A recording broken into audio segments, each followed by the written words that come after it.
Back in 2015, my energy bills were hovering around $200 a month, a figure that at that time I felt was reasonable. However, as years went by, I noticed a troubling trend. My bills crept up quite significantly, and by January of this year, they had tripled to $600. And by February, they spiked to a eye-watering $800. It was clear that I needed a sustainable solution and fast. So while my energy consumption didn't increase that much, the cost of power increased from 15 cents a kilowatt to 55 cents a kilowatt. This staggering increase in my energy cost prompted me to look into solar power and as a viable alternative. But I quickly found out that entering the world of solar energy was anything but straightforward. After responding to an ad that promised government programs for free solar panels, my phone blew up with calls from multiple companies, each pitching their solar solutions. The experience was overwhelming to say. The cost estimates for installing solar systems varied widely, and it sure as hell was not free. It was between $30,000 to $70,000, and the financing options presented to me were far from attractive, with origination fees inflating the cost by an additional 30%. It was disheartening, and for a moment, it seemed like navigating through the solar market was more trouble than it was worth. Everything changed when I met a VC friend who had recently invested in a solar battery company. He spent a considerable amount of time explaining the nuances of solar technology and its benefits. More importantly, he introduced me to Chris. Chris was not only knowledgeable, but he had a genuine passion for making solar energy accessible and understandable to everyone. His guidance was a breath of fresh air of confusing options and high-pressure sales tactics. I'm Charlie Kim, and I came to Silicon Valley in 2004 from Singapore. I was in the startup world until COVID and realized my real estate assets were giving me an amazing financial base better than my startup. And so that was when I decided to become a full-time real estate person in the hope to expand my own personal portfolio here.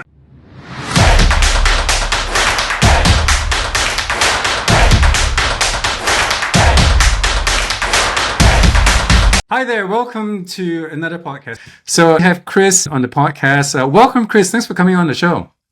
Thanks for having me, Charlie. Yeah, it's a pleasure to be here.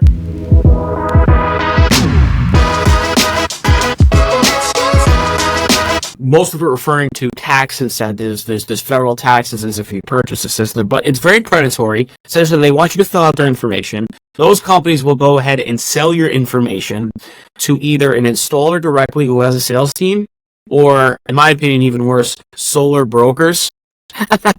And there's just no telling what type of price and predatory sales tactics a solar broker will do to get the sale, right? So, and so we're talking like a huge markup from those prices. What solar actually is versus what is sold for. I mean, we're talking like almost 100%. Am I correct? So essentially, so the setup in the industry, right?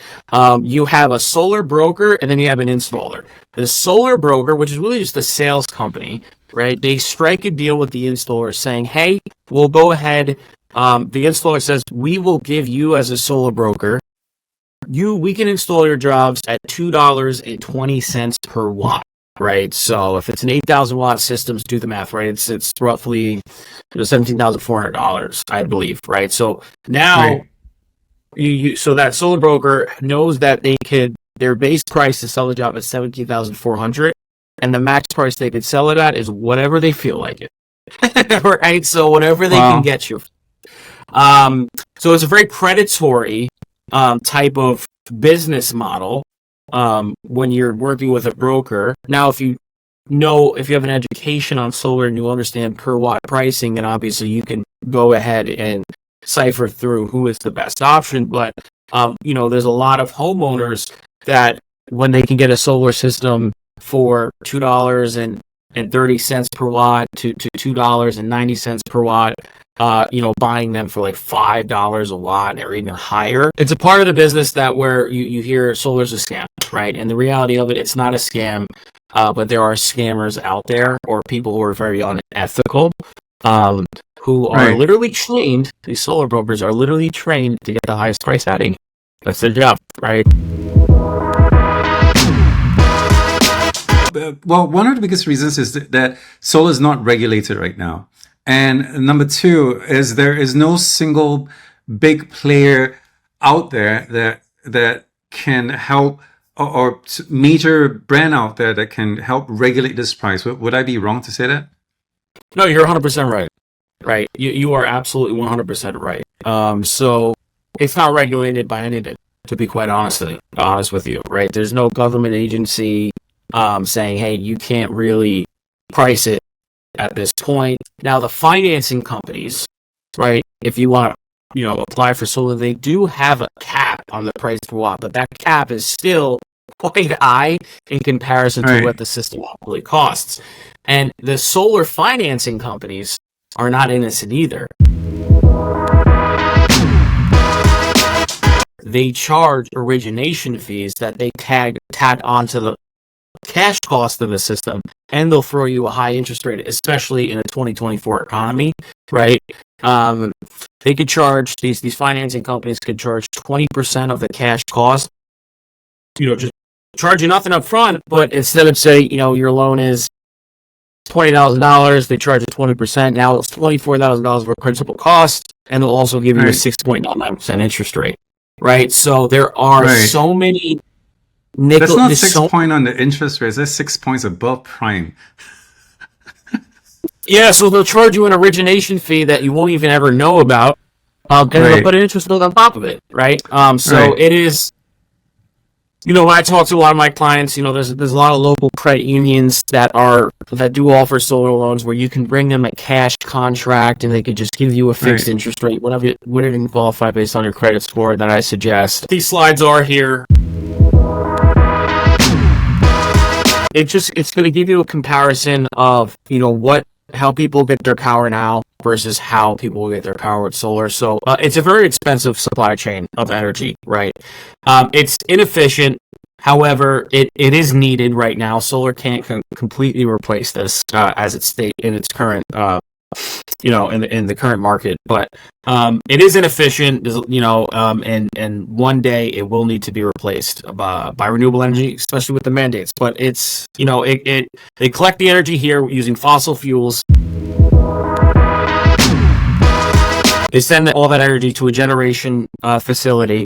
It generates energy, sends it to a transference station. Goes all the way through these power lines to your home. Right, that's the simplest way I could put it without getting too complicated. Of this journey, if you actually break down your bill, especially people in California, I'm talking Pacific Gas and Electric clients, I'm talking South California Edison, San Diego Gas and Electric, there is a charge for every single part to get to your home, right? They will charge you for it. That's how they upkeep the grid, right? You'll see that on your bill. You're getting charged for all this. The consumer is, right? The distribution of power, right? There's fees every single, point of getting to your home. These are the charges that you'll see on your bill. DWR bond charge, public purpose programs, reliability services, and then obviously your consumption, right? And that's on your kilowatt hours, right? If you're using 1,000 kilowatt hours on an annual basis, someone in Northern California, if the Pacific Gas and Electric will be paying roughly 50 cents per kilowatt hour right now, which last year was around 40. That is quite the increase for just 1 year. It's nearly a record, actually. When I was looking at this a couple of years back, it was only like 15, 16 cents a kilowatt, and now it's like 50 cents. Holy crap. That's right. Yeah, we're I would say a couple years ago, right? But when I first joined the industry, they were at, I believe, 17, 18 cents per kilowatt hour, which, was in 2016. I mean, it wasn't really that too long ago. No. No, it wasn't. It's 3x. It is 3 times. And the gap between the cost of getting solar versus your utility company has just continued to widen. And you know, the people who did get into solar back in those days where their rates are 16 and 17 actually protected themselves from a 50 to today where it's at 50 cents per kilowatt hour. They protected themselves along the line by just getting solar at that point. So they probably saved tens of thousands of dollars at this point in their life. But yeah, I mean, it's certainly something that's unsustainable. There's a limited source of it. The way it gets from the grid to your home is not cheap. You get charged for every little part of that on top of the rates they charge you, which are incredibly, incredibly high. You know, forgive me if I say unaffordable, especially for people in California, because California, God bless you guys. I mean, it's not easy to pay those electric bills out there. It's just not. It's not easy to live in this state. It's just so expensive. Everything's just so expensive. Incredibly, incredibly expensive. It's one of the most beautiful states I've ever lived in. You know, I love it. It you know, unaffordable.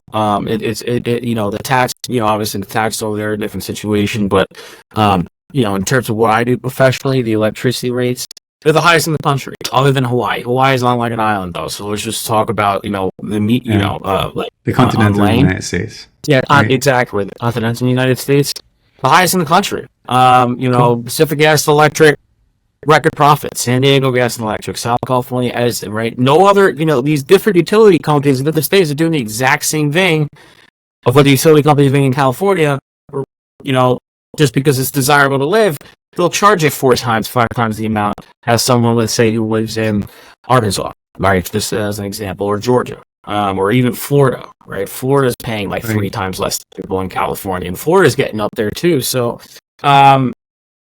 it's California. There's a big need. Not even like a want or like, hey, I'm here to try and sell you. There's an actual need for solar energy in California. Our neighbors pay 40% less in terms of, you know, our neighboring states pay about 40% less in gas, you know, so like Arizona and Utah, they pay a heck of a lot less. So it's really annoying, but it is what it is. Yeah, correct. And exactly, you know, it is what it is. It's the cost of living in a desirable state. I guess, therefore, it makes more sense to actually look at alternative ways of, you know, power. So solar is right up there. It's clean power, right? Your new grid, so to speak, your new power grid that your home's actually going to be utilizing energy from, it's going to be right on your roof. In most cases, it could be a ground mount as well. You could trench a line to your main service panel. But, you know, most people in California or in any other state are putting the solar panels on their roofs where they get the most sun exposure. And it's essentially, it's very, very simple. The panels, you know, obviously absorb, you know, energy from the sun. They produce energy, a direct current energy, that gets pushed down to an inverter that turns that direct current energy into alternating current energy. That energy is usable for your home, right? So that will provide power to your main service panel. And now your utilities are using solar power rather than from the grid.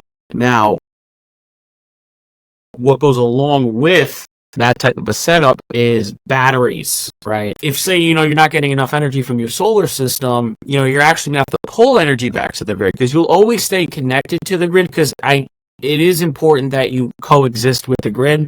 But you want to utilize them as little as possible. So now in the current market, people get batteries, right? So during the day...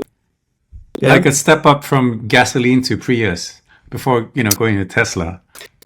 Exactly. Yeah, that's exactly right. That's a good analogy, right? And it's why it's important to have someone who knows how to analyze how much energy you use now and how much energy you're going to need. Is you're really going to want to design your system to produce around 130% of what your home needs, right? So during the daytime, when the system is overproducing what you need, it sends that energy to your battery, right? So how long would that extra batteries last us? Oh, good point. I think it's actually, you want to, you know, come to an analysis of, and it's an annual basis, right? So you want a solar system best to produce you around 120 to 130% of what you use on an annual basis, so every 12 months.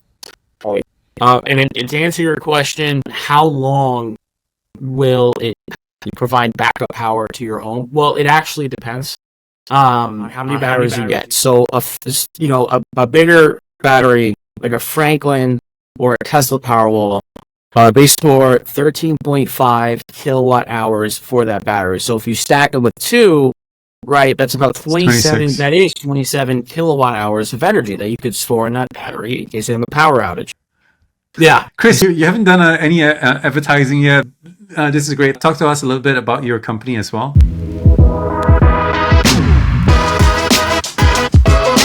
Better Earth Solar. So I'm a huge believer in Better Earth and their mission. How old is Better Earth, and why Better Earth? I think they're about 5 years old. They're about 5 years, so relatively a baby in the company. However, within those 5 years, they become a top 10 installer in the California market. And the reason I would say why Better Earth is because the executive leadership is phenomenal, right? We have they're young, hungry entrepreneurs. However, they actually care about their clients. Not everyone's going to be a winner. Not everyone's going to have a great experience, right? But they are committed if they cause any, mistakes to fixing those mistakes. Sean Sharabi, one of our executives, Zane Jan, he's I think ran the biggest sales team for Solar City, which is now Tesla. We have wonderful people like Trace Wakarian, who's a great marketing officer. He's created this presentation. If you look at our website and do all that. And they're committed to being in business for the long term. Because when we have a homeowner sign a contract that has a 25-year warranty and guarantees production for 25 years, and we'll make sure your roof's taken care of, they want to be in business to take care of a customer. And that's what I love about them, and that's why I've never actually worked for another company in the industry. I just stuck with them. I've been in the industry. They're a top 10 installer in California, like I said. I think we pulled in $300 million in revenue in 2023. We're one of the few companies in this new market. All right, last question, I promise. Anything else you'd like to tell us about solar, the solar industry or solar panels in general? The idea that solar is going to be like light years better than where it's at now, is not going to outweigh the cost opportunity of you saving a ton of money, right? So I would say the best time to go solar was probably 2 years ago, but now that means the new best time to go solar is going to be in the present moment. I mean, if you're paying 50 cents per kilowatt hour and you can put something on your roof that's warranted for 25 years, where your average rate's going to be half that with backup power, it's a good deal, when you pay $1,200 a year for solar, would you rather pay $1,200 a year or $2,600 a year, right? So the utility company that increases at 5% a year. So that's the best advice I can give to anyone who's looking into solar. One, go with someone who knows what they're talking about, right? For one, there's no magical incentivized free solar thing going on, right? A lot of people who market that will sign me up for a lease, yes. But go with a trusted, source. Go with somebody who actually works for an installer directly. I'll give that a suggestion, right? Because they have a lot more visibility on what's going on with your job. Chris, thanks for sharing, all the information. Thanks for coming on the show as well. If you guys want to reach out to Chris, his contact details and information will be in the description. Thanks for joining us.